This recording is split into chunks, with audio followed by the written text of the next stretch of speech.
நேற்றைக்கு முதல்வர் மோடி அவர்கள் தன்னை கங்கை நதி தத்தெடுத்ததாக சொல்லி இருக்கின்றார். அவரை தத்து எடுத்தது கங்கை நதி இல்லை, அவரை தத்து எடுத்தது கூவம் நதி என்பதை புரிந்து கொள்ள வேண்டும். ஏனென்றால் அவருடைய நடவடிக்கையும் பேச்சும் கூவம் நதியை போல்தான் இருக்கிறது தவிர கங்கை நதி போல் இல்லை என்பதை சொல்லிக்கொள்ள வேண்டும்.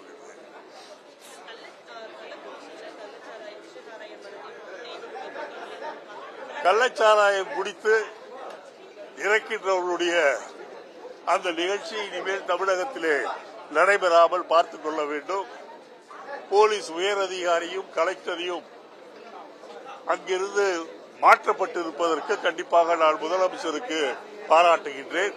ஆனால் முதலமைச்சர் அவர்கள் தமிழகம் முழுவதும் எல்லா மாவட்டங்களிலும் கள்ளச்சாராயம் இருக்கின்ற நிலையில் உயர் அதிகாரிகளை உடனடியாக எல்லா இடங்களிலும் தேட வேண்டும், பிடிப்பவர்களை கடுமையாக தண்டிக்க வேண்டும் என்று கேட்டுக்கொள்கிறேன்.